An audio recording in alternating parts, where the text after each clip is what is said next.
GRH Foundation presents their 2021 live stream event.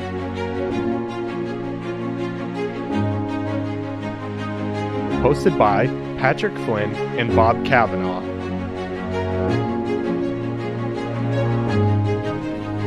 Good evening. Good evening. Thank you for taking time to join us. We're here live. We're live streaming, and it's the Grand Ronde Hospital live stream event. And actually, what we're doing tonight is this is an event that is designed to say thank you to all of you at home and who have supported the hospital and the foundation. And also thank you to our hospital. What a gift, what a blessing that hospital is to have in our small community. So we've got a lot to go over tonight, a lot to go over. And first thing I want to do is introduce Patrick Flynn. He is the executive director of the foundation. And we are blessed and honored that you're here tonight. You know, Patrick, you and I have done these live shows before, yeah. And they're typically called galas, and I won't get into that now, but sure. Anyway, so thank you. Thanks for being here tonight. Thanks for hosting us. Thank you for that introduction. I appreciate it, and I appreciate you being here. We've been able to share, presenting at a couple live events, and it's been awesome. So that's why we tapped you on the shoulder and brought you in to help us out, to be able to speak to our donors and everybody out in the community. To be able to share this out, because unfortunately we can't gather right now. So and it's okay, because what we've done is we found a very creative way to connect with you who are at home. But the good news is last time we did one of these galas, I do think you were in a kilt. Is that right? I think no, not last time. You were in a kilt. But I have been in a kilt two times ago. Okay, so we're not doing that tonight, but we are here in this live, yes. And we got a lot to go over. And I feel very honored again to be with you, Patrick. So first things first. You who are at home, you are going to have a time to interact with us live. Throughout our platforms, you can go in, make comments through Facebook, through the website, any other way they can comment, Twitter, Instagram. Let's see, this is on Facebook primarily. It's on YouTube. It's on eoalive.tv. Right. You should be able to comment on all those different pathways. Tade McCandy, who is the chair of the foundation board. She's with us tonight. She is with us tonight behind the scenes here. Wave at the camera, Tade. There you are. She is tending the comments in the feed for us. Mm-hmm. She will respond. She'll feed those to us, so that way we can give people a shout out. We'd love it if people told us where you're at tonight. If you're sitting down in your pajamas eating tacos, please let us know. What kind of pizza are you eating? Do you like pineapple on your pizza? Okay. Do you like pineapple on your pizza? Informal? I do, and that's a good thing. So it's really informal tonight. But the good news is, again, tonight is designed as an opportunity for we, the community, to thank this wonderful hospital and foundation, which you lead. And we're going to talk a little bit more about that in a second. But also a chance for the hospital, you who represent the hospital, to say thank you to the donors and those who are watching tonight. So we have a lot to go over with, and the foundation is something that I think that you may wonder what that is. There may be some in our community who don't know or understand what the foundation, the hospital foundation, does. Patrick is the leader, he's a visionary, and he's one who brings a lot of these projects into our community to better our lives through sometimes equipment, programs that the hospital puts on. So Patrick, tell us, what is a foundation and what is your role? So foundation is a fundraising entity. We are a separate entity actually from the hospital itself. And we exist to raise funds to support the hospital for patient care projects, infrastructure, equipment, things like that, to help the hospital deliver their mission of accessible, affordable, local health care.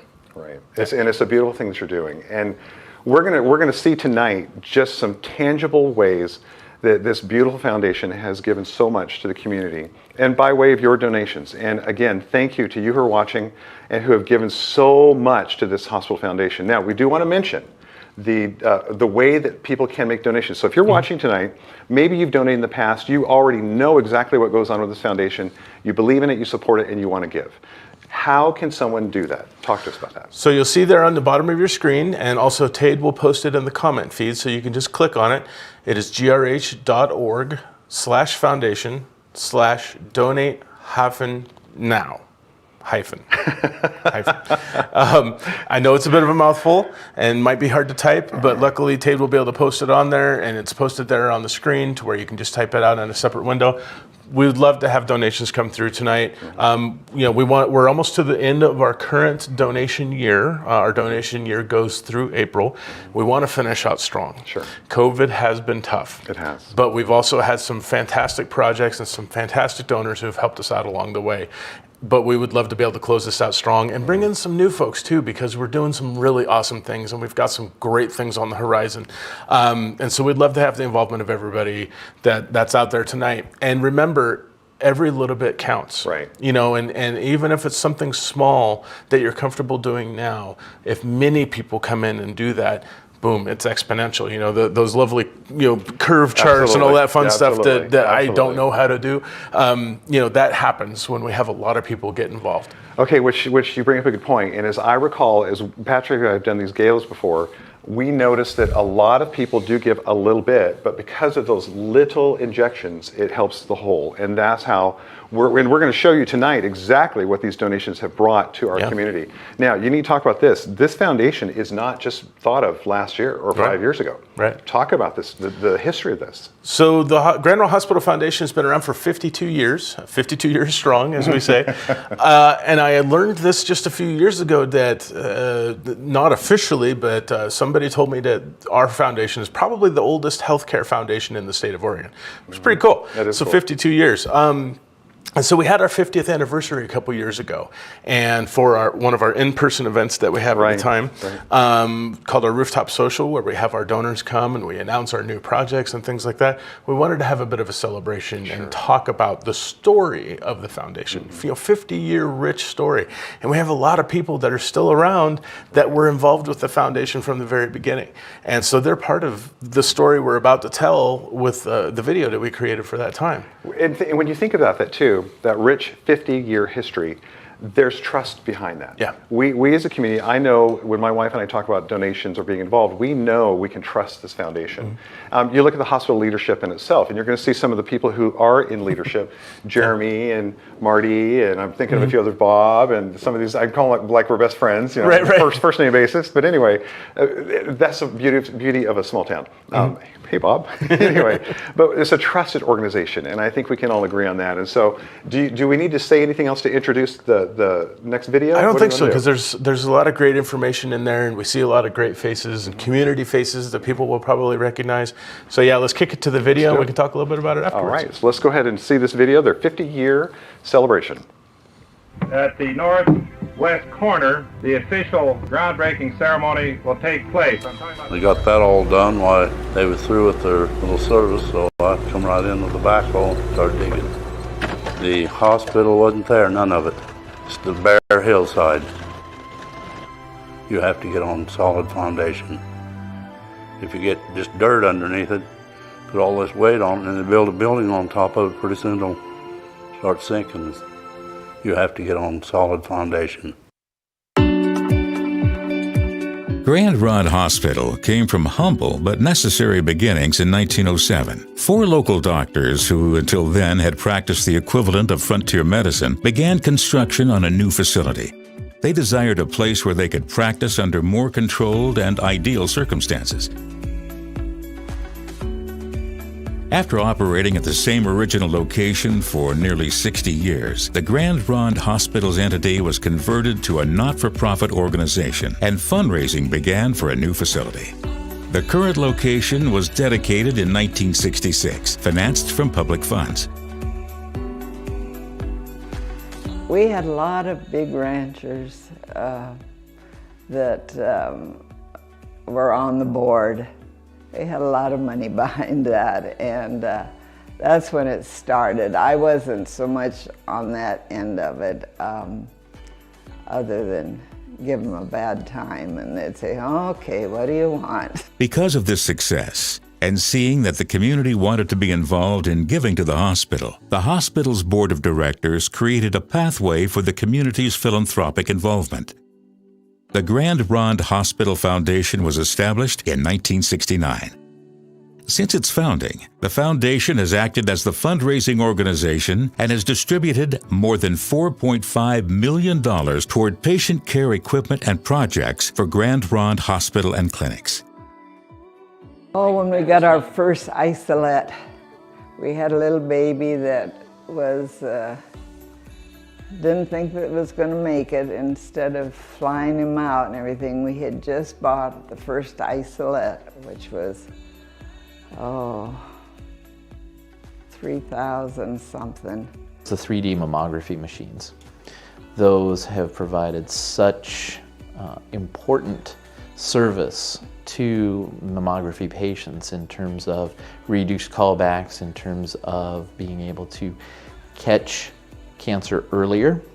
And it's all made possible by the technology in the 3D mammography machines that is really head and shoulders above the old technology. And so to be able to provide that technology to our community here, I believe is one of the most valuable things the foundation has ever done. You know, a lot of people don't realize the foundation's there. You know, it's kind of the, you might say, a silent partner behind all the active role that the hospital has as far as taking care of patients, treating people, and the, you know, everything. But the foundation plays a role in the fact that they sponsor, you know, events. They provide equipment for the hospital in different areas that otherwise, you know, we wouldn't be able to acquire through capital equipment, you know, purchasing. It's kind of that, the icing on the cake, that extra and above and beyond what supplies and support that we need for new equipment and new programs, new processes that need to be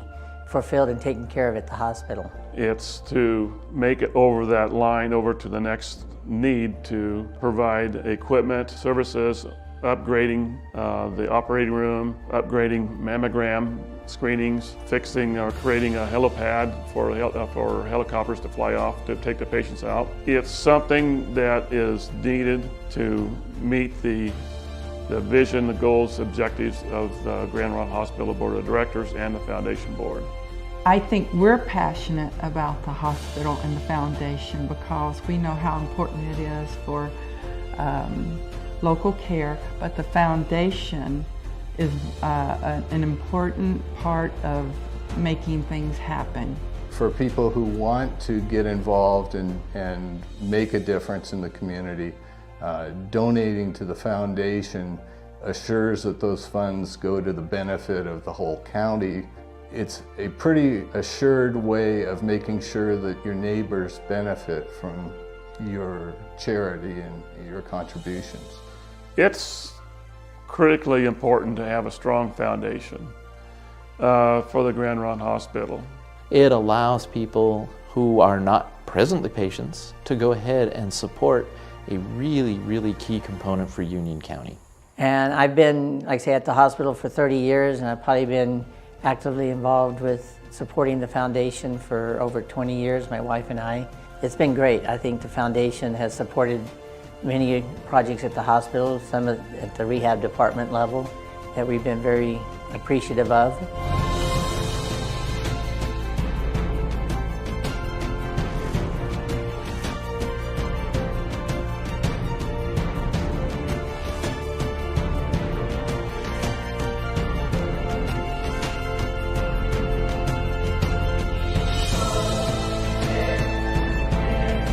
Along with financial gifts, and just as significant, hundreds of material donations have also been given. Blankets, stuffed toys, and gift bags for patients of all ages have been donated to make them feel more at home and able to pass the time more comfortably when visits require long hours. We honor those who have sacrificed and supported Grand Ronde Hospital since its beginning. They are a unique group of people, and they have room for you. Join them as they continue to build a solid foundation that supports and maintains strong, reliable, and local health care.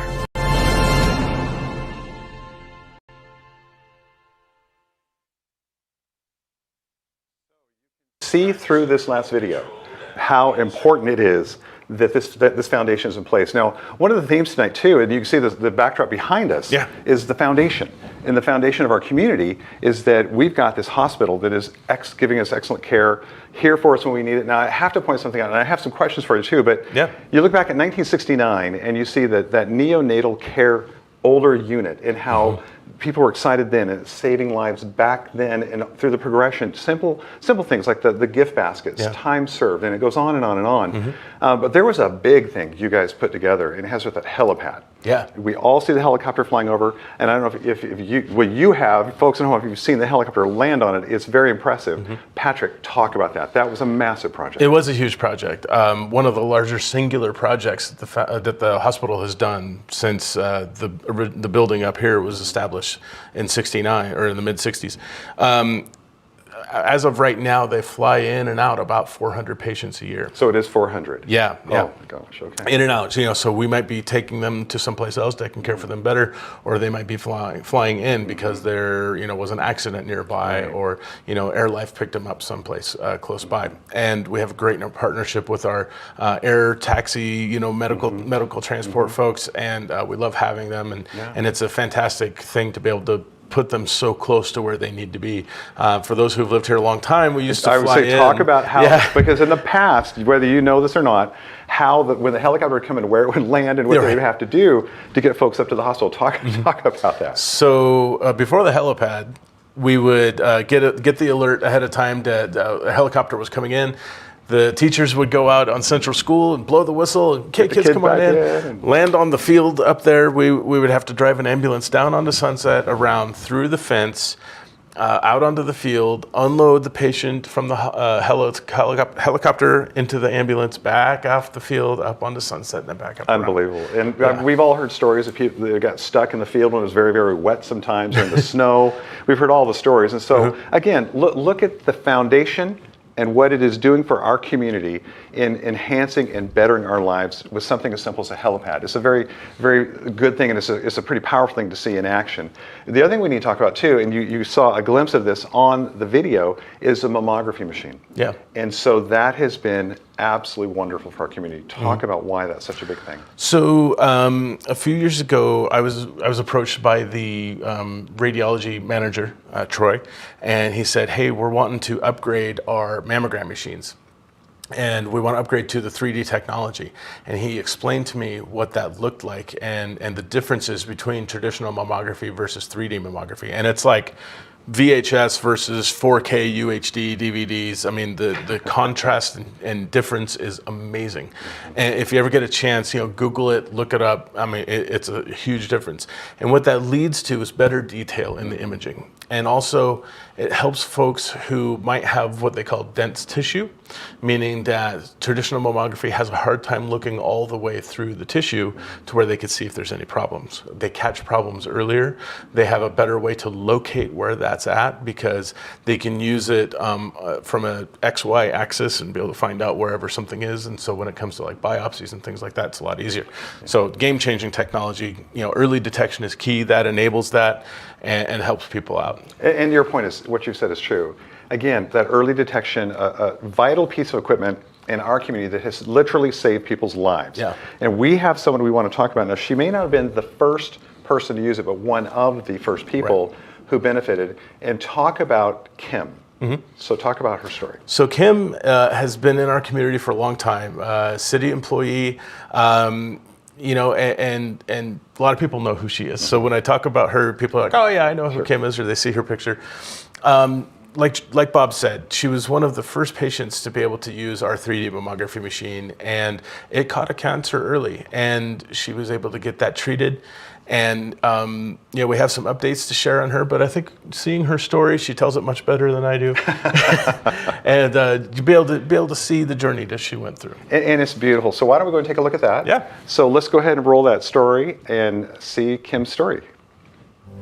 Hello, my name is Kim Hulse. I was born in Pendleton, raised in Beaverton, and moved to La Grande in 1985. And I enjoyed the outdoors, hunting, landed a fantastic job, and I'm still here. I have 6 grandchildren, 2 girls and 4 boys, but I love spending time with them. Each of them have different things to offer, from the entertainment aspect to the naughty aspect as well. I just feel just very lucky to have them in my life.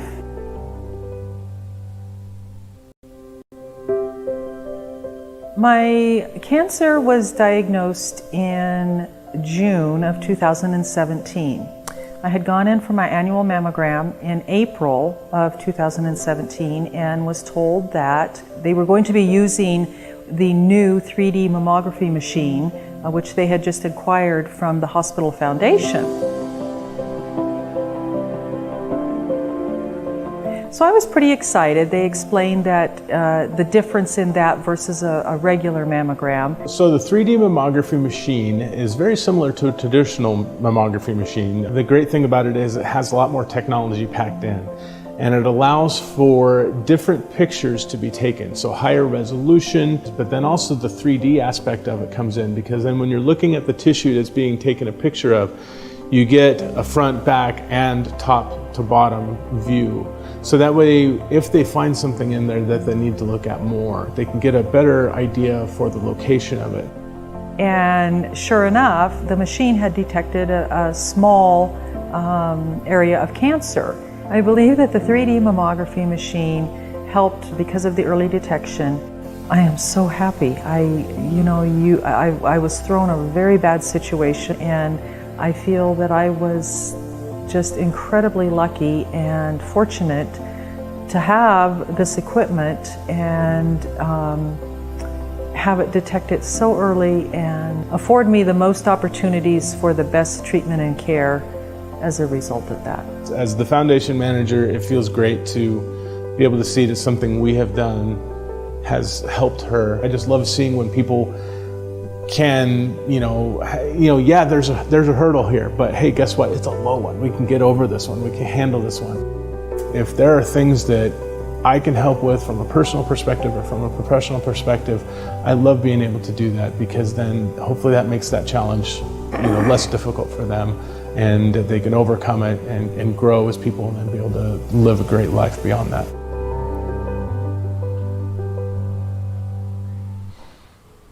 Isn't that a great story? Mm-hmm. It is. Yeah. No, it's beautiful. And I'm going to tell you, Patrick, it's a powerful story, because what it really represents is a community who's come together and said, we feel this is important. Yeah. We believe in your vision, your leadership, and we're going to all contribute to that. And look at the outcome. Yeah. Look at the outcome. Okay, now correct us, because is there one mammography machine? How many are there? No, we actually have two. Okay. We have one up on the hospital's main campus, and then we have another one in the Women's and Children's Clinic at the Regional Medical Plaza, just down the street a little ways. So there's a couple different settings you can choose from. Sometimes the white starkness of the hospital can be a little bit intimidating. Sterile, sure. And the Women's and Children's Clinic is a beautiful, warm facility, and a little bit newer, so it's colorful, things like that. Yeah. And people are familiar with the faces and the names that they see there. So that's a great place to be able to go as well. So they have options, and that's good. And before, we only had one machine, and sometimes that would create bottlenecks for being able to schedule people to come in and get their scans done. So we wanted to make sure that that is not an issue for people. Well, and it's important. I just, again, have to reiterate that. So talk about, okay, if you're at home and you're watching and you're thinking to yourself, okay, these are some very important activities that are taking place in our community, especially at our hospital. And there are those too, Patrick, that may not fully understand. Our hospital, Grand Ronde Hospital, is a full-on, full-service hospital. Yeah. So if you're seeing some things you like so far, and we've got more to come, tell us again, how can someone at home donate to this cause? So if you go to grh.org/foundation/donate-now, there will be a form you can fill out and donate as much as you'd like. You can do a repeating donation to where maybe something happens every month, but that will just be all automatic, and we'll take care of that for you. We'd love to hear from you. If you donate today, if you donate right now, we'll see it. We'd love to give you a shout out. As well, comment. Let us know where you're watching from, what you're having for dinner. If you're wearing your pajamas, it's like, hey, I'm wearing my Marvel pajamas tonight. Something like that. Give us a shout out. But not too much detail. Not too much detail. But Tate would love to hear from you and be able to share comments with you. We'd love to be able to give people a shout out. I mean, people are watching. We know it. So we'd love to be able to, give you a shout out there. Wave to the camera, Tate. They have you on there. Behind the scenes, right on. Yep. Right on. And Tate, thank you for manning that. Thank you very much. So there's another thing I want to talk about very quickly and ask you about, because I'm sure a lot of our local people don't know about this. This is very important. I actually, if you notice my shameless plug for Grand Ronde Hospital, I borrowed a water bottle from a friend of mine who works there, and apparently... I was going to say, that's not a water bottle you can just get anywhere. No, you have to work there. So I think I got myself in trouble with this one. But I might be able to get one. I know a guy who could hook me up with one. But anyway, on the bottle, and I also have heard rumors of this, there's something about this critical access. Can you please tell our viewers at home, what is this? What does that mean? So critical access hospital basically means that you are the only hospital in a certain range from other hospitals. That usually takes place in rural areas like ours, and they tend to be smaller. They tend to not offer a wide gamut of services. But the thing about this water bottle that was given to employees and employees only, I will not say who I got it from. We just gave them out yesterday to our employees because we were voted one of the 100 best critical access hospitals in the nation. In the nation. And that is a huge accomplishment. And Jeremy and the rest of the executive team are extremely proud of all of our employees to help be able to deliver on that. Because that means something, and to be recognized by that institution is really, really cool. And so we wanted to in turn recognize all of our employees. I think it's important. And I think too, again, you who are at home and you're hearing this, you may not have known this. I did not know this until I borrowed my friend's water bottle, and I saw the inscription on the water bottle. But when you think about top 100 in the nation, that's a big deal. And it speaks to, again, the leadership, the vision, the mission, the purpose, how they treat our local people, the care that's given. Is all extraordinary. So you can have confidence in our local hospital. Okay, shall we go on to our next story? Yeah. This is the one we had a gala. I have an update on Kim though. Let's hear it. So I just talked to Kim last week, actually. She's actually down in Arizona right now, golfing away, enjoying the retired life. Nice. She and Terry Hughes, a lot of people know Terry Hughes, local business owner, and now also retired. They're just hanging out, living the good life, and she's healthy and doing great, and very, very thankful for her experience at Grand Ronde Hospital and with the 3D mammography machine. So, and it again speaks to that early detection, the vision to have this expensive equipment on site so we can access that. Phenomenal. Thank you for that update. That's good to hear, because these are good people we're talking about. I mean, we all rub shoulders with them. We see them in the grocery stores. Yeah. Okay, so we had a gala that we were thinking about. COVID hit, kind of put the kibosh on all that. We couldn't get together, which is sad. But we do have some highlights, some things that have happened in the meantime. And I will say to you at home, this is very important you hear this, because I don't know how you, as far as the hospital goes, the foundation, the leadership, knew what to expect, because none of us saw this coming, but yet you were prepared for this way ahead of time. Talk about that. So, as you mentioned, COVID came down, the state essentially closing orders came down literally 2 days before our gala was supposed to take place. Our largest fundraiser of the year, it is what it is. But like you said, the hospital was prepared. We wound up, who knew that business decisions we made in 2019 for the type of equipment that we were going to help buy and be able to bring into the hospital would wind up being so instrumental for the year to come and the year where we're at now, the year that has just happened, and the stuff that we have coming in front of us too. But also the hospital has weathered things really well as far as PPE, as far as other safety precautions and things like that. We moved quickly, we moved swiftly, we were prepared for the worst, and I like to think that we came out pretty okay, pretty good. I would say so. So we've got this video that we were all set to prepare and premiere at the gala last year. Right. So this stuff was recorded in February before the first case in Oregon even came down. So if our viewers, as they watch this video, think in context of how is that important in COVID land, COVID world, today's day and age, they'll see the value in the decisions that we had made a long time previously. It's borderline prophetic. And so let's go ahead and let's see that video, because I think you're going to be impressed with what's going on there.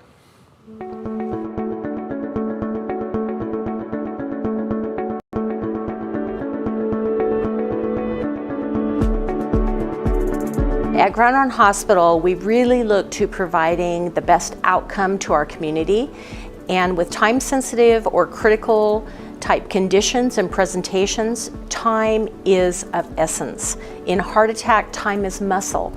In stroke, time is brain cells. And we have enacted and partnered with telemedicine providers at our larger facilities in Portland, in Boise, in Seattle. So we use telemedicine to provide that time-sensitive care where we have the specific specialty that the patient needs. What I noticed early on was that we would have some people of an older generation and a robot would be coming in the room and that was their doctor and they were like, I want a real physician. Like, what is this? Somebody beaming in on a robot. But as the community gets used to it and they recognize what we're bringing to the table, because what it allows us to do, which is so amazing, is we have specialists and some of the best intensivists and specialty doctors that can beam in on the robot now and consult with our physicians, actually look at the patient, and they'll come right into the bedside and they're the doctor. And these robots have stethoscopes on them. More and more all the time you see patients just being like, wow, my doctor's in Paris, this is cool, they like it.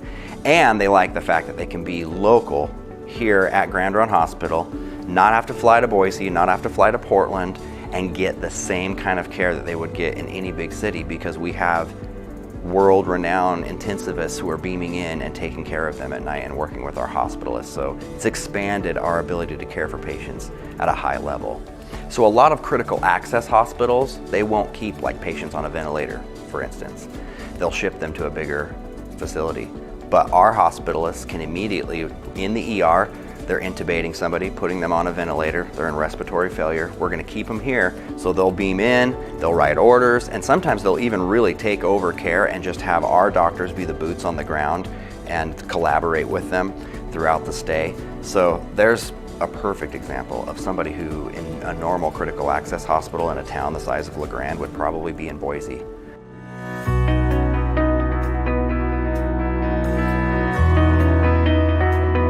So one of the first pieces that I looked into when I came into this role at Grand Ronde is the patients were transferring.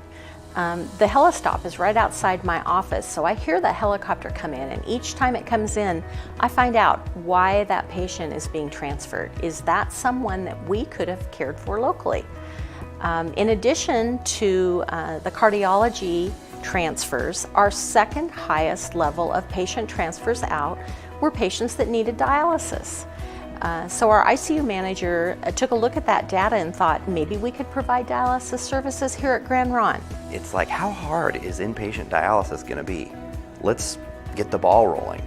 And I cold called a nephrologist. I just picked up the phone, dialed Dr. Adcox, who I knew was taking care of patients out here at Fresenius, and he's like, I'm on board. This is what we need to do for local communities. Keep people at home. Putting those pieces together to care for those patients locally and help these people that they don't have to be alone in a big hospital. They can be right here at home with their friends and neighbors and family. But as we've purchased the machines, we've got protocols written, we're getting closer and closer. I'm hopeful late spring we're going to be hooking up our first patient to inpatient dialysis and providing now another service for the 50, 60 people in our community that are going through that clinic 3 times a week, that if they have a pneumonia that can easily be taken care of at Grand Ronde Hospital. We want to be the hospital that everyone wants to come to. We don't want people to have to travel outside of our area for their care. It's a win-win. Win for the hospital, but ultimately the big picture is it's the best thing for the community. The torch is a UV disinfectant light. When you set it up in a room, you want to make sure that you put it kind of centrally located so that the light hits as much of the room as possible. It has motion detectors all the way around so that when you do light it up, if anybody enters the room or something, then it turns off as a safety feature. The torch can be harmful to a person. If somebody looks at it, it can burn their eyes. It's not good to have lit up on your skin. It has a remote control. When you turn them on, they have a 15-minute timer. When you first push a button, it beeps, a longer beep to let people know, and then the beeps get closer together and faster, and then once they get really fast, then the beeper stops and it lights up. By then you should definitely be out of the room, door closed. The rooms where the patients are, it's used for if somebody has like MRSA, or if there's a reason that somebody was quarantined in any way. There was a case in the wound clinic. They asked if I could clean it up on the weekend, and I went in and I torched the waiting room. I ended up torching both of the patient rooms, the back office, and the bathroom, so that everything was 100% clear. Well, between the chemicals and everything and all the time of having to scrub, it probably saved me about 5 or 6 hours that day. There are so many patients who love the care that they've got at Grand Ronde Hospital, and they love the fact that they have the type of care that we have so many services here locally. So they want to support, they want to see us continue to have the best technology, the best nurses, the best doctors, a great hospital that they can go to. And one of the things they can do is absolutely give to the foundation to help continue to bring in these products like the 3D mammography, like the dialysis machines, so that we're giving our community everything that they can have, like the best shot at being able to stay home and get really good, like big city care in a small town environment. So I think that maybe some patients don't recognize, how can I help? I can't go up and volunteer. I can't necessarily be there 3 or 4 days a week or even a couple of days a week. What's another way I can help continue to have this great care locally? And giving to the foundation is huge. It's a way to do that. Grand Ronde Hospital Foundation. It takes a solid foundation to build a strong hospital. So as you at home have seen this amazing video, it is ironic to see the content, because this happened before the pandemic. And then you see the components in this video, which are it's real equipment. Yeah. And you realize there was some foresight here. There's something happened here, and it's absolutely wonderful to see that. And we're going to talk about some of those pieces of equipment, but I want to remind you too, the foundation, again, it is a foundation of our community, of the hospital. Literally, we've got this great foundation visual here that's just demonstrating that. But when you give, know that your giving is tax deductible. You can give anonymously, you can give in multiple ways. You can also give monthly, annually, or one time, however you want to do that. And again, remember, you're giving to a trusted organization that's been here since 1969, led by a phenomenal guy who I get the privilege of standing next to. And so let's talk about a few things here real quick. Yeah. Oh, and don't forget, I'm so sorry, don't forget, any comments, feedback, anything that you see, we're monitoring our social media. We've got some fun things coming in, and we're going to make some comments when we're done here in a minute. Okay, it's hilarious to me. We saw the gentleman talk about how he goes and he torches the waiting room. Right. But the UV lights, and then we talk about the robots. That's something off sci-fi, and here we have this in our local town. Yeah. Talk about those pieces of equipment. So one aspect that I really love about my job is when we look at doing a new project, I get to learn all about it. Right. So I can become almost a subject matter expert on it, because I got to be able to talk about it, Absolutely. Right? So when somebody told me that they could take a UV light and kill just about any bacteria, virus, mold spore, everything else under the sun, I'm like, tell me more. My tech brain's just going nuts hearing this, right? And he has a tech brain. I'm a very tech-oriented person. Yes, he does. Or when Wade is explaining to me how telemedicine works, to where we can, like he mentioned, have a doc in Paris working with Dr. Hunsaker in the ICU and coming up with a plan on how to treat this person for something that we might see once a year. Right. But because we have that ability to link with those experts, the people who have seen these things every day, it's important to be able to have that resource to be able to tap. And for our local care providers to be able to work with them to be able to heal up. Now, like you said, in the world of COVID and what we've been going through this last year, who could have seen that? Who could have seen that? Who could have seen that coming? Yeah, that's what's exactly. mind-blowing. Exactly. We don't have pulmonologists here, and we there's certain things we don't have here, and so our hospitalists and our intensive care people have to learn on the fly. And so when we're able to contact people who are experts on this stuff, and as data is emerging and best practices and things like that, they're able to tap into that resource and be able to help the people that are in the hospital, with COVID and things like that. And it's been, immensely helpful. And I talked to Wade last week specifically about, how these things have applied in the world of COVID. And he said it's just been a game changer. He doesn't know how we would have done it without these things, and also think about the exposure that happens when, you know, a doc or a nurse has to go in there. And if it's just to talk with them, you know, we can send in one of our automatic bots, you know. So it's really cool. And it's not to have a barrier between patients or anything else like that. It's for their safety, it's for the safety of the providers, but also, like I said, to bring in the resources and be able to do that. And the torch, I mean, that's been a game changer. Yeah. You know, we are able to, you know, clean places really, really quick. And if you remember in the news early on, you know, we weren't quite sure what it took to kill that thing on surfaces and in the air and things like that. But guess what? The torch takes care of it. The torch does it. Yeah. As he mentioned, he torched the waiting room, he torches rooms, which is pretty powerful. Yeah. And I have to say too, and Patrick hit on this, and we heard this in the video, it's the hometown medicine that is so important. And when we think about this hometown medicine, it is connected to the globe. It is connected to the world. So we can, the foundation, the hospital, the doctors and nurses, all of them can tap into the genius of those around the world who probably have an experience in a more specific issue, perhaps that we may not even know or understand. Absolutely. Pretty important. Okay, let's go on to our next video. We got a couple things though. You guys, okay, let's go to social media. So number one, I want to give a shout out to Tim Markham. A lot of people know Tim. He says he's eating steak tonight. No tacos, no pizza. He's going with the steak tonight. So he and his family are eating good. I hope you guys are having a good night. Thank you for tuning in. Here's another thing. Our good friend Wendy Roberts made a donation. Oh, Wendy. Thank you very much, Wendy. We appreciate you supporting the foundation and everything that you support us with. She is a leader among other leaders. I mean, she's fantastic. I like Wendy a lot. So, and then we have Mr. Will Simons. Thank you for joining us, Will. I know where Will's, he doesn't live here locally anymore, but he lives up north a little ways. But thank you very much for your donation, Will. And thank you for supporting the Hospital Foundation. We appreciate it very, very much. So keep the comments coming in. You know, Tade is letting us know how people are doing, what kind of dinner they're enjoying while they're watching us tonight. Hopefully it's going well. Give a wave, Tade. You're on camera again. People are looking over your shoulder. You know, Tade's doing a great job, and thank you very much. And we thank everybody for tuning in, and we appreciate you taking some time out of your Friday evening to join us tonight. Sherry Miller is enjoying burgers at her son's house.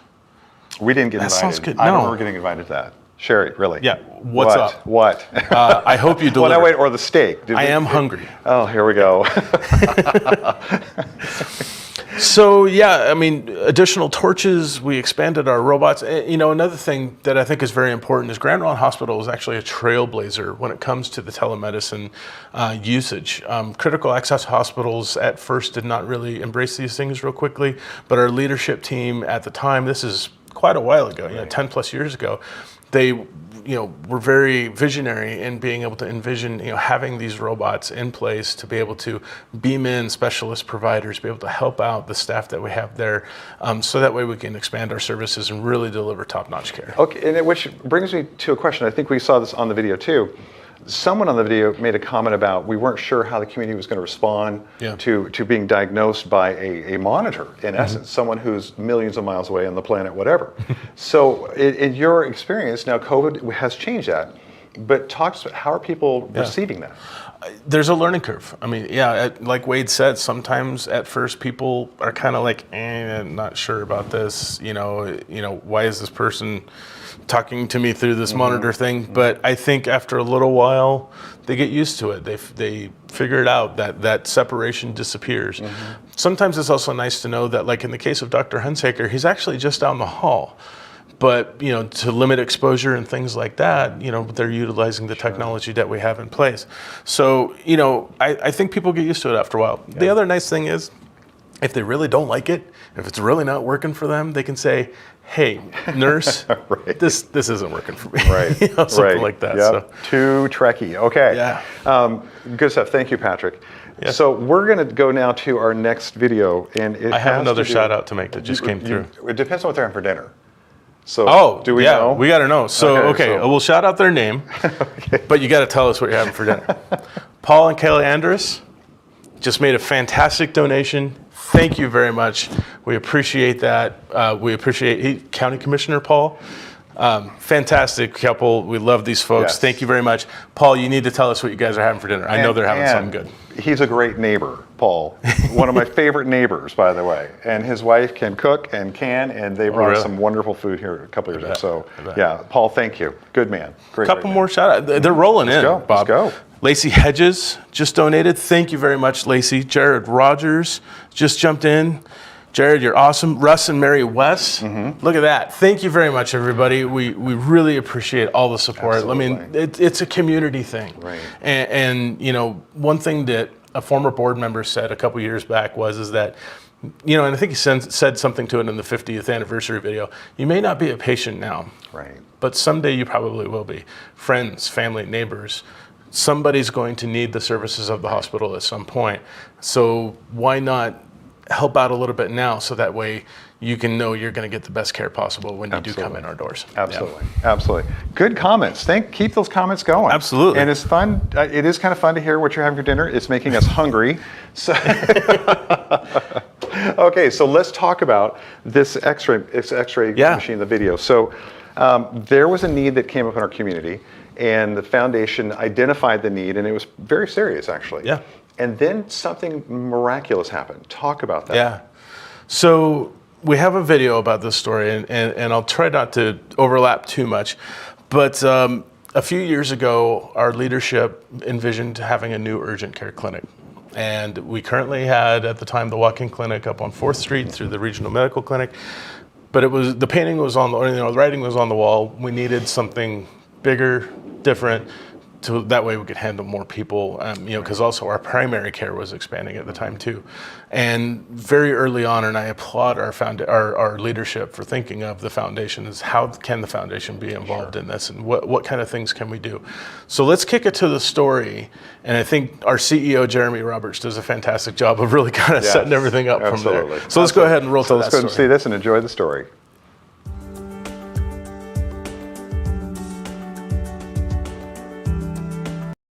One of the things that we get asked a lot about is why did we open up an urgent care? First and foremost is we heard from a lot of our patients that improving access to preventative healthcare services was very important here in Union County.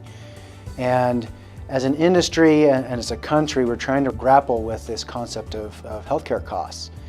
And we know that receiving care in an ER is certainly expensive. And so we already had a walk-in clinic here in Union County that was commingled with our 4th Street clinic or regional medical clinic. And so as we started evaluating our regional medical clinic and with the anticipation of 5 new family physicians coming to town, we really were starting to run out of space. Not to mention that our walk-in clinic had grown in terms of the volume and its popularity. Dr. Porter and the administration at Grand Ronde Hospital were able to kind of look at the overall situation, and they decided that really Union County needs a standalone urgent care. And so they worked together to find the right space and the right setup, and voila, here we are. And that transition happened this fall around September, October time period, and it's been almost, again, too successful. We're really busy.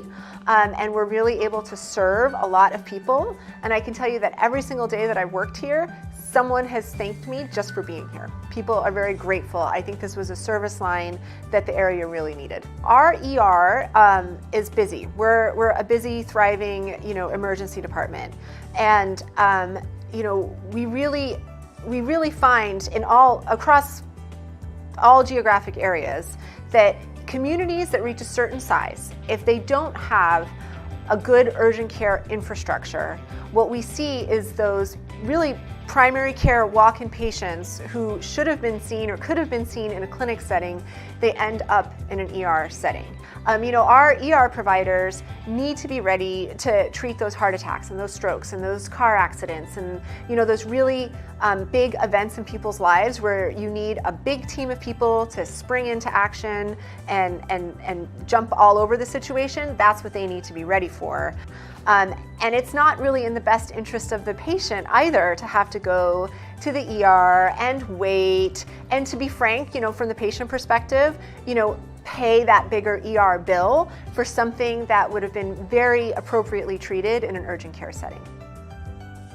Once we got approval to move forward with the project, having a local foundation was instrumental, knowing that they were going to provide some additional financial resources to help us bring that vision to reality. Since the urgent care had originally been conceived, the whole idea of it had been conceived, the question had been, would the foundation want to be involved, or could they be involved in some way in funding that? And what might that look like? You know, does it pay for part of the construction? Does it pay for this? Does it pay for that? But then there was this singular piece of equipment that definitely had that high dollar value that we could definitely attach ourselves to. So we were super excited about that and wanted to be part of it. One of the most exciting recent developments that we've had at urgent care is the acquisition of our x-ray machine, thanks to the work of our foundation and the generosity of an anonymous donor. We had a write-up in the Life and Health newsletter that came out, and that fall we got an initial gift from that donor, and we reached out to them, said thank you, and then a couple months later we got notification from their financial planners that they wanted to make a significant gift in the form of a mutual fund, and you know, lo and behold, we made that happen, and it was a grateful thing. And the thing that prompted that is that they loved the idea of the urgent care and having the x-ray capabilities within the urgent care. They liked the location of it. You know, for all the reasons I mentioned why Grand Ronde Hospital wanted to do it the way we did it, they were on board with that, and they wanted to help fund that. They had the means to be able to do something good with that. They saw that in the newsletter and said, hey, let's back that. That's a great idea. Let's back that. So they contacted us, and we helped them get it done. So let's say we have, you know, we've got a 13-year-old boy who was playing football and falls down and hurts his wrist. And he's not sure, is it broken or not? It looks sort of okay, but it hurts and it's swollen and they think it might be broken. Previously, if he came to urgent care, we could absolutely do a great physical exam, put him in a splint, send him, you know, to drive across town over to the hospital to have an x-ray, and then read the x-ray results. And if we found a fracture that needed, you know, a different splint or some kind of more attention, we would have to call that patient up and ask them to please come back to urgent care to get the treatment that they need for that fracture. Now that we have an x-ray machine on site, we can see that patient, examine him, get the x-ray, review the result, and send him out with the exact right splint right then and there without him having to drive anywhere to make that happen.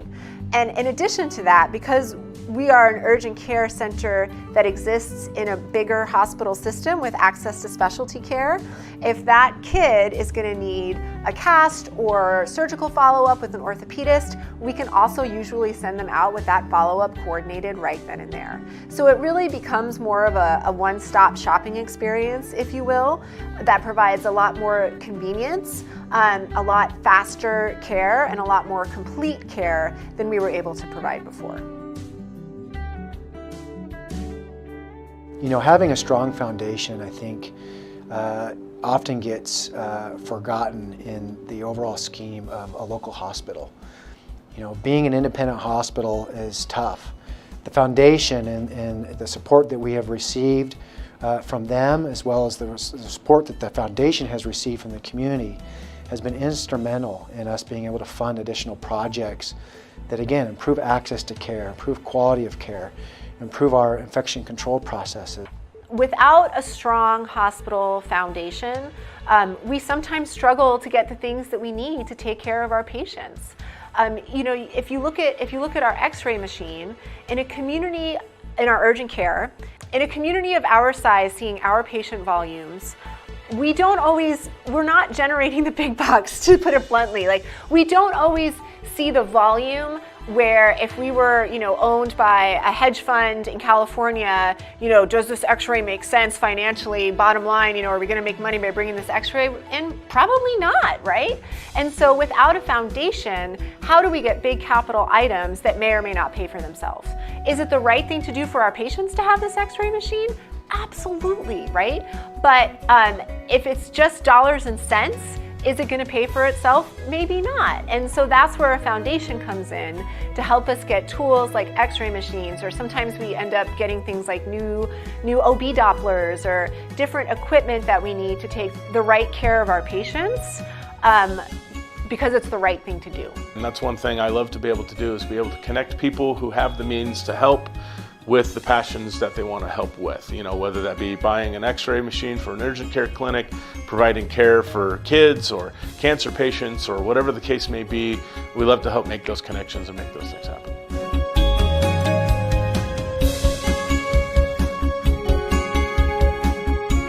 Grand Ronde Hospital Foundation. It takes a solid foundation to build a strong hospital.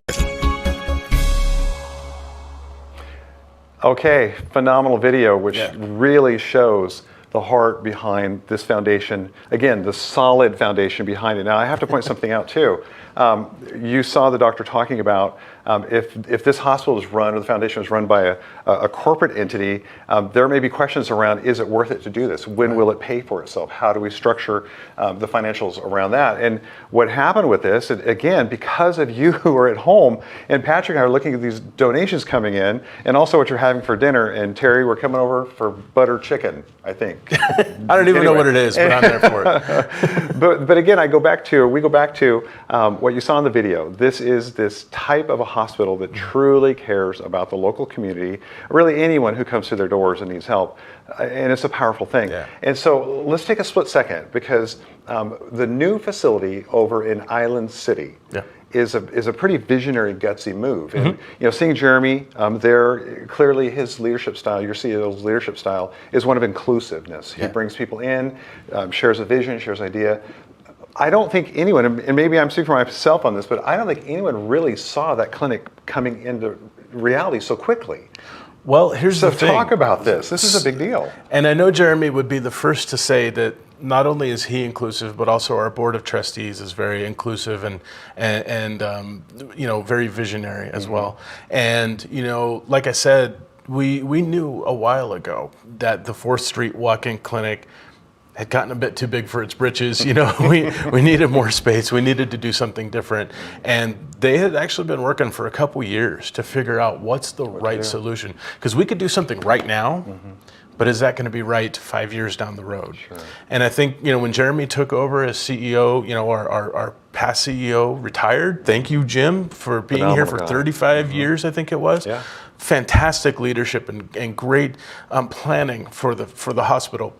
And then Jeremy came in, took over, and right away is like, okay, yes, these are the things that we need to do and continue to move forward. And the board of trustees was right on top of it. And a lot of people are like, you're nuts, building something new in the middle of a global pandemic. Well, guess what? It was planned long before that, and it just happened to take that long to happen. Again, the foresight, though. Yeah, a lot of foresight, and I think the presence of the urgent care clinic being out there during the pandemic has been key, because also a lot of people don't know this, a little bit inside baseball.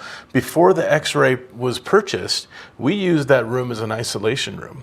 So when people were coming in and it was suspected that they had COVID and things like that, that would be where they would be, or they would wait out on their cars and things like that. And so we were able to adapt and overcome with the facilities that we had.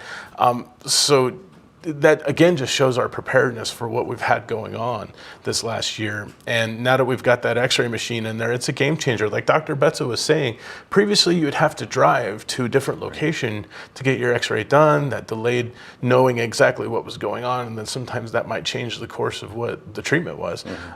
Now it's a one-stop shop, man. You know what's going on when you walk out of those doors, and that's awesome. That's a game changer. And I will just go so far as to say we are very blessed and spoiled, if I can use that word, about the facilities and the equipment and the abilities and equipment that we get to tap into as a community. And I just want to pause right here and correct. I mentioned this hospital was founded in 1969. That was an incorrect statement. So it was founded in 1908. Do you know? Yes. Okay. If we're wrong, make a comment along with what you're having for dinner. Let us know. Please we correct should know us. this. So with that said, thank you to those who have been donating as we have been talking. Yeah. The donations are coming in. Again, if you'd like to make a donation, log on, get to the foundation's website, our Facebook page, and just tell us what you're having for dinner, and then think about and pray about what you want to donate. So talk to us. What is going on? This thing is just It's churning. It's rolling, man. So what's going on? I want to touch on the donation that was mentioned in the video.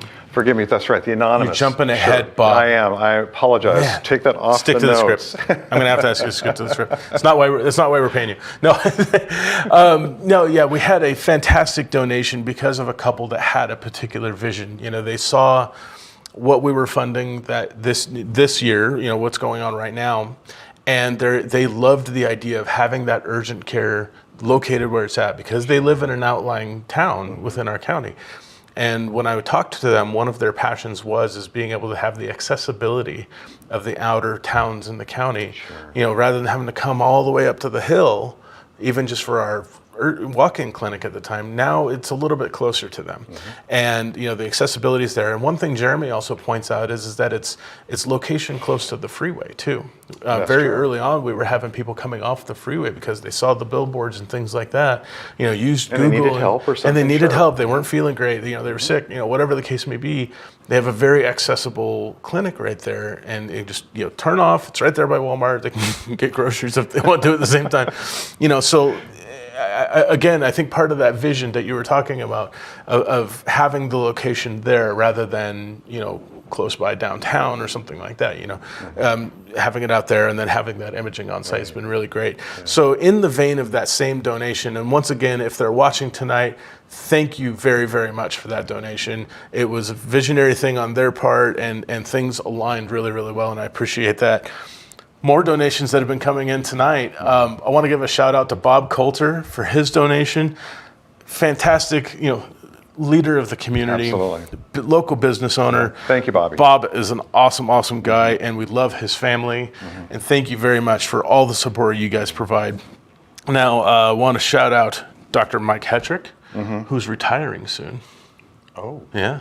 Oh, that's a big loss. We can't get him back here for another couple of years just to... Sure. Retirement's overrated. But guess what? This We've got golfing somebody coming in his place. Nice. Okay. Oh, an awesome Not guy. that he can be replaced. Not replaced, but taking his place, right?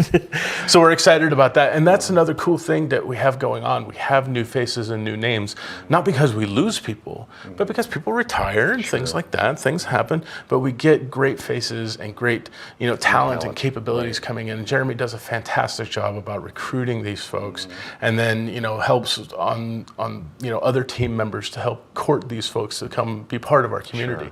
And we tell them, it's like, hey, we're not Portland. We're not Boise. We're not growing super fast. We don't have a Macy's down the street, but guess what? We've got some of the best outdoors, activities in the world, and we're a really privileged community in that regard.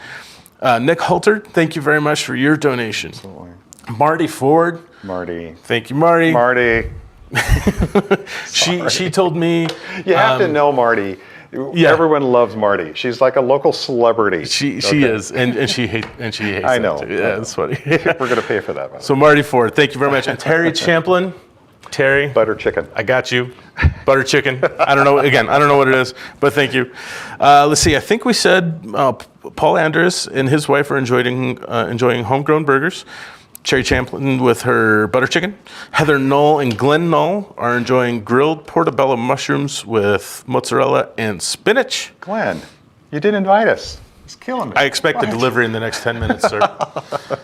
And he's laughing at us. Janet Green, who is the clinic manager for the urgent care clinic, commented that she is so grateful, and that shows the involvement of our employees who are essential to supporting the foundation and making sure that we have the involvement of the employees, and for those who can't give out of their paycheck or whatever the case may be, they volunteer for our events. They help us out with the golf tournament and things like that. And speaking on behalf of leaders above me, people who get paid much more than I do, we are all appreciative of everybody who works for Grand Ronde Hospital in every department, because they are all essential and key to delivering great care to our community. Absolutely. So a big shout out to them, and we thank them very much.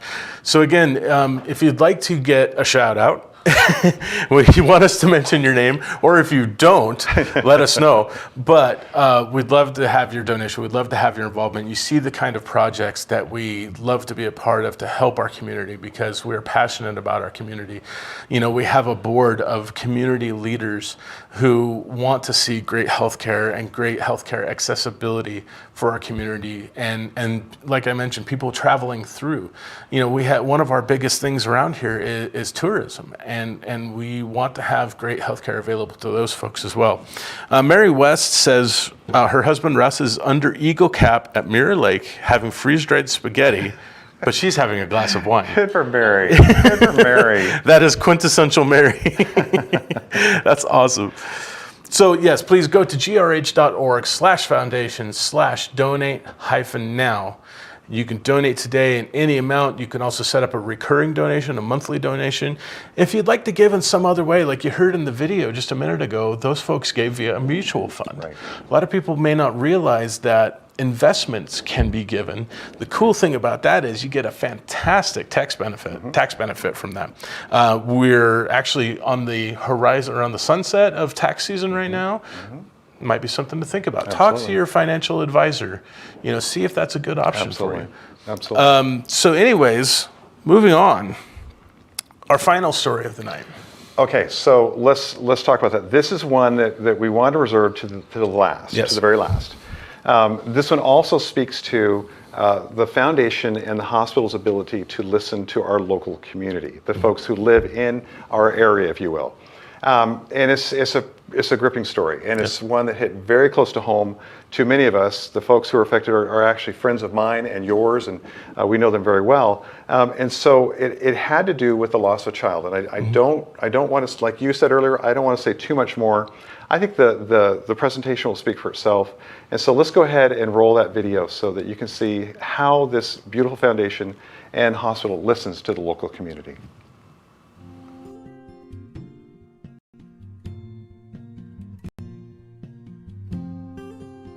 We have 3 kids, and Kylie was pregnant with our 4th, and we knew we had a little bit of concerns with Andrew with his heart. We'd been sent to Boise to have a heart specialist look at his heart, and everything looked okay structurally, and they just said, well, sometimes hearts are kind of an oddity, and they clear up after the baby's born, but everything looks good. Fast forward to March of 2020, and I got a phone call from Kylie saying, hey, there's the baby's heart rate's elevated a lot, and they're sending me over to the hospital to have an ultrasound done and to just see where he's at. They flew me out to Boise, and then Matt packed his stuff, and we got kids situated with grandparents, and he drove over. So I was in Boise till probably 11 o'clock until Matt was able to get over, and they got me settled, and doctors came in, and so they decided to put me on heart meds that would then treat baby's heart and hopefully slow his heart down. Friday morning, and they're doing ultrasounds, and the medicine was starting to kick in, and the ultrasound, you could see that his heartbeat was coming down. Normalizing, and so, 140, 150. Yeah, 150 beats. So that was, encouraging, and so we were just, hoping that it might, maybe we're gonna have an extended stay at Boise. We're not sure what that looks like with the baby. So we've just been kind of preparing for that, just kind of being in Boise until I was at term. So I was only 29 weeks at this point, so 7 months. I just reached my 7th month, and so Matt had left after we had. I had to go buy underwear. We had we had met our team of doctors. Planning for a long stay. And Matt had left, and I'm just kind of sitting there playing a game on the iPad, and I kind of noticed that his heart rate is going down. So because I can hear it, they have the heart rate monitor on me the whole time, and the nurse comes in. She says, I think I don't really love the sound of his heartbeat, or how slow it is, and then before I know it, all the other teams are coming in. They're moving me. They're trying to get his heart rate. I mean, I barely get a text off to Matt like, you need to come back, like something's wrong. And they just looked at me and said, we're taking you in for a C-section. And so I get to the hospital. And they take me back to the surgery center, he said, well, the heart rate is down, and so I'm sitting outside these doors waiting for, information. And I can see the doctors going back and forth, and watch them work on Andrew, and Kylie's over to the left, and I just got that sense that things weren't going to be good. And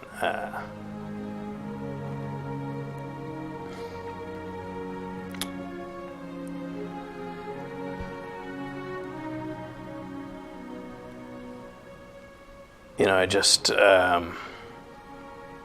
stood there praying.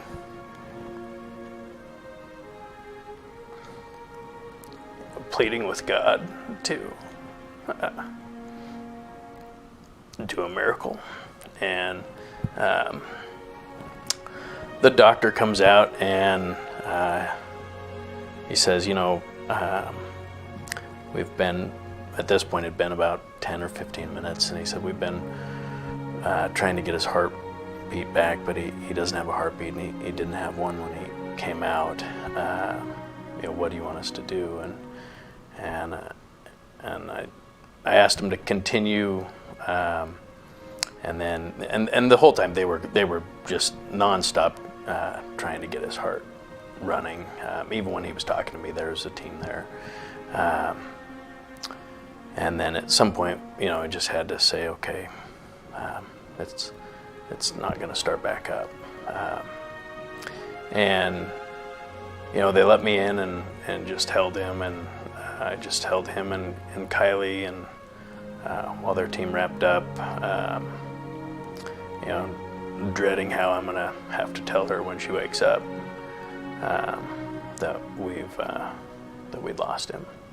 I remember looking up and seeing my nurse's face, the one that had been with me before the C-section, and I can see the look of pity and sadness on her face, but it's not quite clicking why she's, in my brain, it's like, okay, why is she sad? And I remember asking Matt, my first question was, what did we have? Because I didn't know, we didn't know if it was a boy or a girl. And I remember him saying that it was a boy. And I kind of remember turning and smiling, over here or somewhere, and saying I knew it, because I had kind of guessed that we were having a boy. And then I think I asked, where is he? And then that's when Matt, had to tell me. I just remember him saying, well, he didn't make it. And they worked on him for 20 minutes. And so then I remember asking, can I see him? Can I hold him? And Matt set him in my arm.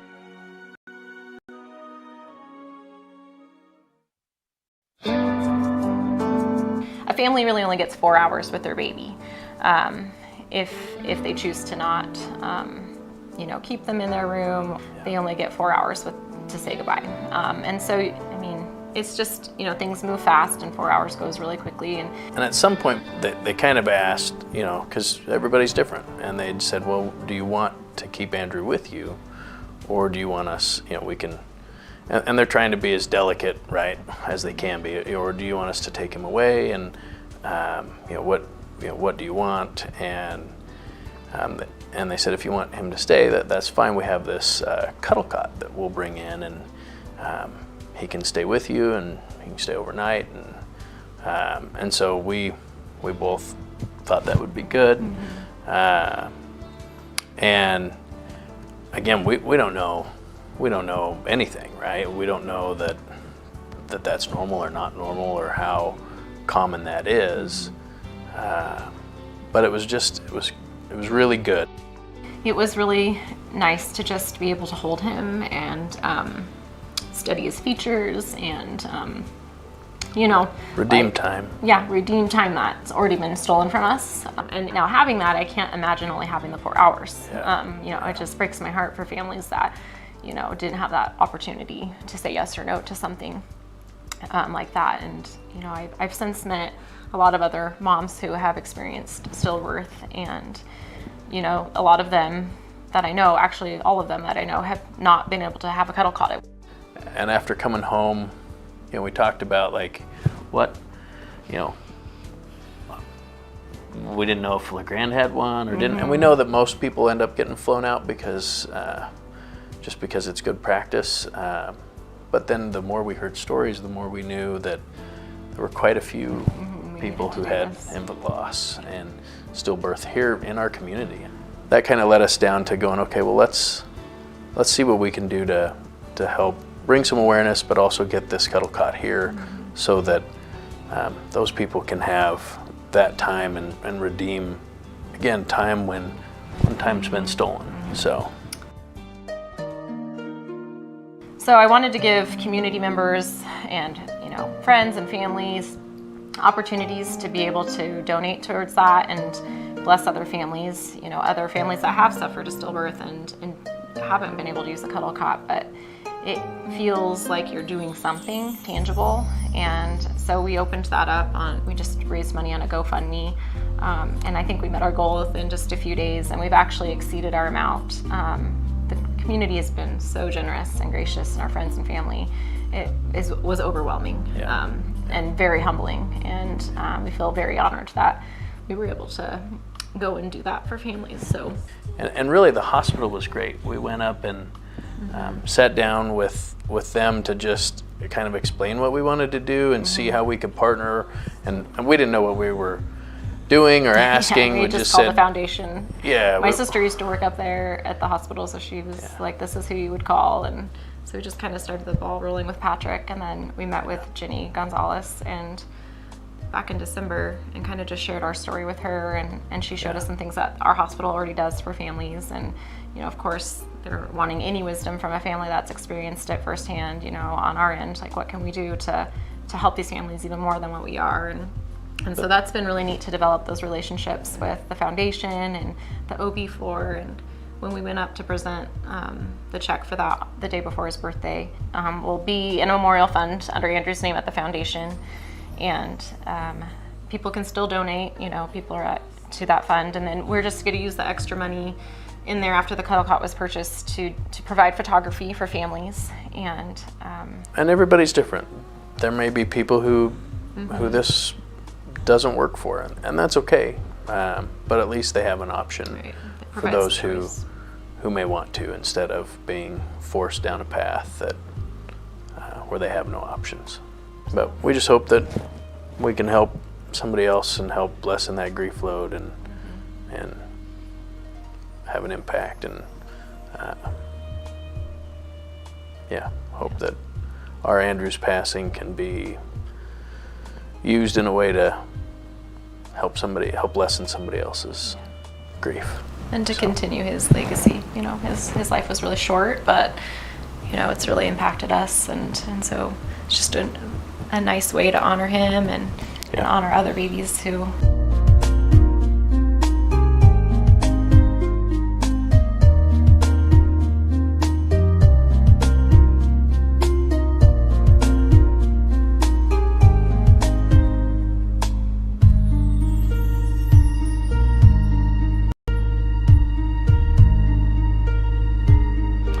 As a parent, you think about what Matt and Kylie have been through, and your heart goes out to them. And I will say, Matt and Kylie, we continue to pray for you. Thank you that you are the godly people that you are, and have delivered such a beautiful gift as a way to celebrate Andrew's life and blessing other people in our community. And Patrick is Matt, and I know Matt and Kylie. They're tremendous people, and again, their faith drives what they do. They love their kids, they love their family, they love the community, and they stepped up in a big way. But I got to ask you now, this whole cuddle cot. This came because it sounded like they approached you. Yeah. They knew someone they could trust. They came to you. They raised all the money. Let's not portray anything that's not real, because the foundation really hasn't paid for these cuddle cots. They're the ones who went independently, raised the money for these cuddle cots. They actually felt God called them to do it. And so now this in the foundation's hands as this beautiful, loving memory of Andrew. So talk about what that means to you. When they first came to me, of course, infant mortality is a real thing. I mean, but it doesn't really come up in your life until it smacks you in the face. And when I talked with Kylie, of course, I think my reaction was like so many people's reaction after watching that video was just like, oh my goodness, your heart's just on the floor. But my instant reaction is, how can I help? you know, what do they want to see that can help them heal? And, you know, when I hear the vision that Matt and Kylie had for this, I'm like, absolutely, let's see what we can do. And luckily we were able to get the wheels turning and get everything going. But yeah, they did the work, man. And that's huge. And it's a part of healing.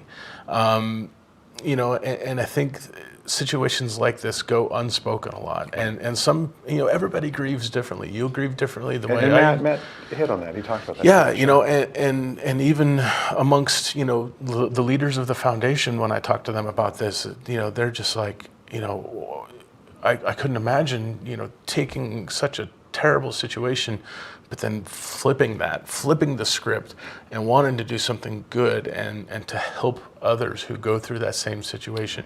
And as a foundation, for us to be able to honor that, you know, it is immensely important and an honor to be able to be part of that. And Brent and Kyle have the plaque up here that is on the cuddle cot, that whenever that cuddle cot is being used by a family, the message of Andrew and his family will be with them. So that way they will know that they're not alone. They're not alone going through this. Yeah. And I think, you know, like what Kylie talked about, this thing's not just a one-off thing.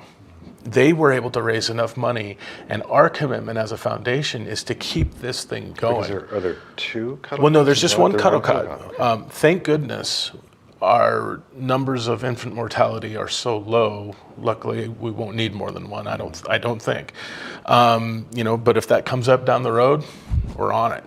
You know, but we want to keep this thing sustaining. We want to have this go, you know, long down the road, so that way we can help these families. Sure. And if anybody ever has an instance to where they want to memorialize somebody through a gift, through enabling something at the hospital to happen that would have meant something to a person that they love, that's what we're there for. Sure. You know, we want to help make that happen.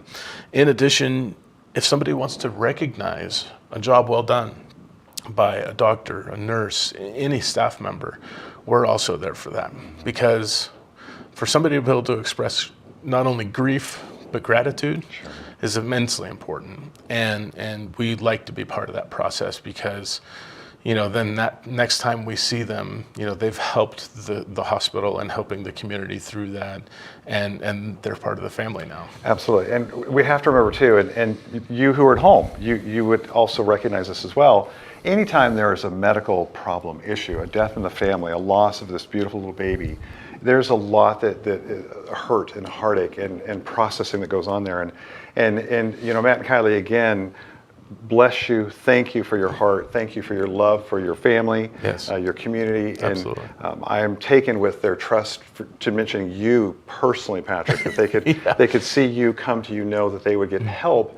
And as they also mentioned too, they weren't sure what that would look like. Right. And so because of their heart and their need and longing to be a blessing to others, and your willingness to listen, right, and this is a big deal, we have this beautiful program Absolutely. In our community. So we have the cuddle cot for folks to use if they choose to. We have photography services to where then they can take home a wonderful book to memorize, you know, remember their baby by. And there are various other things. And I talked with Jenny Gonzalez, who is our Family Birthing Center manager. The response to the Goodwin's donation, but also their story, has prompted our folks to add to what we were already doing by providing additional training for our nursing staff and for our doctors up there, so that way they can help families walk through a loss and a process like this. So, you know, the response has been awesome and heartwarming and just huge. And I'm so thankful. You know, again, shout out to the employees. So thankful for how people respond to others. And it's just awesome to be a part of that. It's the benefit of living in a smaller community where we've got folks like the Goodwins who will share their heart with their community to help others around them. So again, Matt and Kylie, bless you. Thank you for sharing that story with us. We've got a few more things to go over this evening. Yeah. And then we're going to wrap up here in a second. So take a couple things to talk about. You can donate and be part of the General Foundation donations for whatever project we're doing. But if you want to donate towards something specific, For instance, if you want to donate to the Andrew Goodwin Memorial Fund, you go out to that website, grh.org/foundation/donate-now, and there's a drop-down menu to where you can select where you would like those funds to go and what department you would like them to benefit. And the Andrew Goodwin Memorial Fund is part of that. So if you want to contribute to that fund, you can do so just by dropping that menu down, selecting on that. Somebody asked, how can they donate if they don't have a credit card or if they want to give via other means? We mentioned a mutual fund, stocks, bonds. We also do in-kind donations in some cases for things that we can auction off at our events and things like that. We will take those as well. Just contact the foundation at 541-963-1431 or email at foundation@grh.org. And if you don't remember those, which I'm not sure that I would, hit Google, find the foundation. Yes. You can swing in the hospital, any office up there can point you in the right direction for Patrick. Yep. I'm a hard guy to miss. Okay, so there's a couple quick things. Talk about the newsletter. Yeah. And then upcoming events. How do we know what's going on with the foundation? Well, yes. That was a totally set up question. Yeah, great segue, Bob. Wow, good question. So if you shorten that URL a little bit, and if you go to grh.org/foundation, in the middle of the page, you'll see a clickable item there that says sign up for our newsletter. Click on that, put in your email address, super simple. Number one, I will not spam you. The emails come directly from me. I'm the one who makes them, so I promise I won't spam you. We send out a newsletter about every 2 months or so with news of what's going on in the foundation. Sometimes we'll have breaking news, like when that large donation came through of $101,000 for the x-ray machine. We sent that out right away. I mean, we wanted everybody to know about that. Sing that thing from the rooftops, right? But another thing is you'll be the first to hear about our new events. So when tickets go on sale for whatever our next event might be. Rooftop, a gala, hoedown, who knows? Who knows? Golf tournament, things like that. Yeah, it's just a great space for information to learn about the foundation, be up to date on what's going on. And a great way to, it's a two-way street too. If there's something you want to hear about or something you want to know, email me and then it might be part of the next newsletter. So really simple process. I promise I won't spam you. Okay, I love it. Full of good information. Very good information. And as you've seen tonight, there's so much going on. And as our theme is carried through this evening, the foundation, again, we look at our graphic behind us. We want to thank the person who built this graphic for us. Yes. And that's Michaela. She's wonderful. Michaela, thank you for designing, building this for us. And Tony Carmen also printed these out. His name just came to my ear, then my brain. Now, Dodsy's our guy behind the scenes in my earplug. Okay, what is her last name? Help us, Dodsy. Michaela Tenen. Yes. Thank you. And forgive me, Michaela. I know better. No, forgive me. And I'm the one to blame for that. We also want to thank Brent Clapp Media Services. These live streams could not happen if Brent Clapp did not have the vision to really see these things through. And the technology, you saw a behind the scenes look, and if Brent, Dodsy, show the behind the scene look if you would one more time. You can see what's going on here. There is a lot behind the scenes. We've got Bennett at the camera, and we've got Tade there. We've got Tade there manning the online component. And so we want to thank Brent Clapp for all of his, that he does and his commitment for the news coming to you, our local Northeast Oregon folks. I have one more donation shout out. Okay. Give it to us. Steve and Betty Wilcox donated. Thank you very much, Steve and Betty. We've known Steve and Betty for quite a while. Betty is a former employee of Grand Ronde Hospital. There you go. And Steve is a board member for the foundation. So thank you guys very, very much for donating and supporting the foundation and what And I should say something. If the board donates, they believe in what's happening. Absolutely. So that's powerful. Okay, anything else? Closing words? Oh, there's probably tons of stuff that I'll think of in about 10 minutes. Well, then on behalf of Patrick and I, Brent Clapp Media Services, Bennett and Tate and Dodsy, of course, who's behind the scenes. And Logan and Alex and Brent and everybody else. All the wonderful folks who have helped us make this night happen. And of course, our beautiful Grand Ronde Hospital. and all the folks who are behind the scenes there. And there are way too many to mention, but thank you to them as well. And this amazing foundation who brings these pieces of equipment, this access to healthcare that we would not get anywhere or not get normally. So thank you to this foundation. Patrick, thank you. It's been an honor to be here with you tonight. Thank you very much, Bob. And to have some fun and laugh and goof around a little bit, but also see some much needed funding come into the foundation. So on behalf of Patrick and I, have a wonderful evening. Thank you for your time and thanks for tuning in. Thank you, everybody.